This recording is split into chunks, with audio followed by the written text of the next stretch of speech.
Halo semuanya, kembali lagi di Bebas Tech. Kali ini kita akan bahas sebuah handphone dari Samsung, yaitu Samsung S20.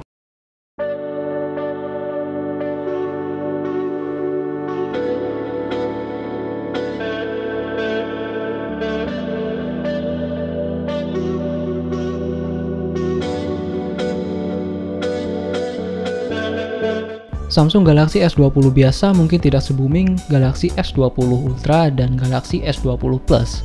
Tetapi smartphone ini masih dilengkapi dengan banyak teknologi canggih yang sama dengan harga yang sedikit lebih masuk akal, yaitu Rp12.999.000. Tampilan Edge yang ikonik sekarang dihilangkan dan rumah kamera telah berubah menjadi persegi panjang. Penampilan S20 memang bukan selera semua orang. Dan menurut saya pribadi, tampilan dari smartphone ini sih biasa saja. Tapi untuk ukurannya, Galaxy S20 ini lebih kecil dan sangat nyaman dioperasikan dengan satu tangan. Smartphone ini menampilkan kombinasi klasik kaca dan trim logam. Untuk bobotnya ringan tapi kokoh dan benar-benar menggenggam jauh lebih baik karena hilangnya lengkungan di sisi smartphone-nya. Untuk kalian yang tangannya mudah berkeringat, saya sarankan untuk menggunakan case tambahan, karena smartphone ini licin. Untuk tombol volume dan tombol daya berada di samping kanan. Seluruh jajaran Samsung S20 sudah meninggalkan jack headphone 3,5 mm, termasuk model yang lebih kecil ini, karena semakin banyaknya konsumen yang menggunakan audio Bluetooth. Dan di dalam paket penjualan, kita diberikan sepasang headset AKG dengan USB Type-C. Setiap tahun Samsung menghasilkan layar papan atas untuk flagshipnya, dan tidak terkecuali Galaxy S20.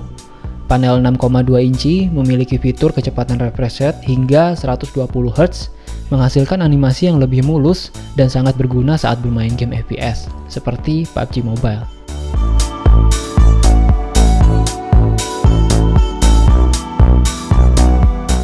Kebagian kamera, Samsung Galaxy S20 ini mempunyai 3 kamera belakang, yang mana kamera utamanya beresolusi 12 megapiksel, kamera ultrawide 12 megapiksel, dan kamera telefoto 64 megapiksel.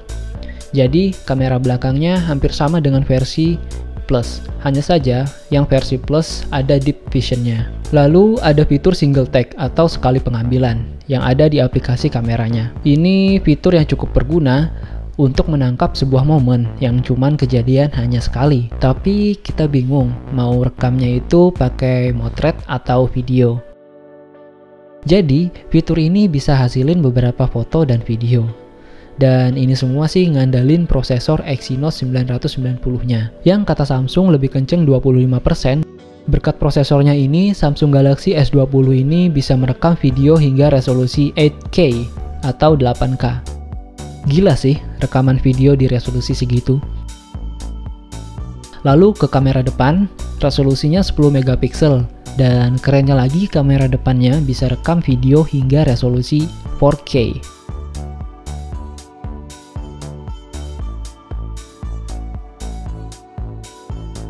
Dan berikut adalah spesifikasi lengkap dari Samsung Galaxy S20.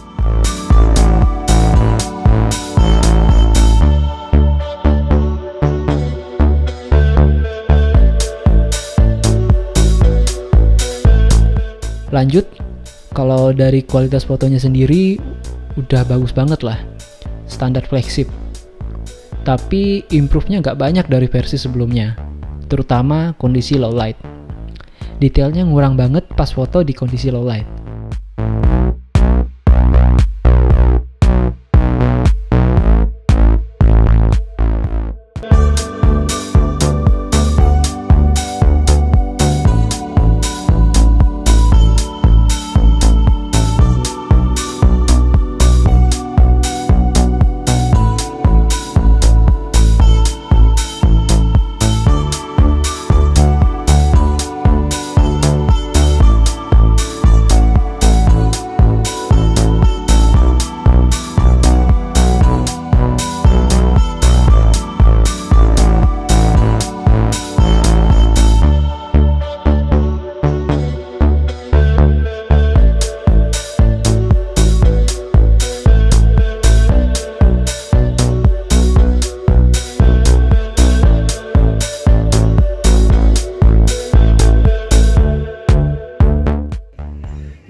perekaman kamera depan resolusi 4K seperti ini. Ini dalam ruangan ya.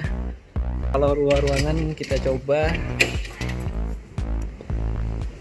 Nah, kalau luar ruangan gini ya. Kalau yang tadi contoh dalam ruangan. Nah, kalau ini sih perekaman video dengan resolusi 8K ya. 8K seperti ini, jadi dia agak putus-putus. Nggak tahu ya kalau audionya ya. Coba kita lihat warnanya sini, dan dia nggak stabil ya, dia kurang stabil seperti ini ya. Nah, kalau untuk kualitas perekaman 4K nya lebih stabil ya, sepertinya sih 4K lebih cukup sih, sudah cukup. 8K terlalu berlebihan deh seperti ini, jadi gambarnya pengambilannya lebih stabil, nggak patah-patah kayak tadi ya. Kesimpulannya, Samsung Galaxy S20 ini lumayan worth it. Dari layarnya yang udah 120Hz, baterainya lebih gede, chipsetnya yang kenceng, jadi upgrade-nya berasa banget lah.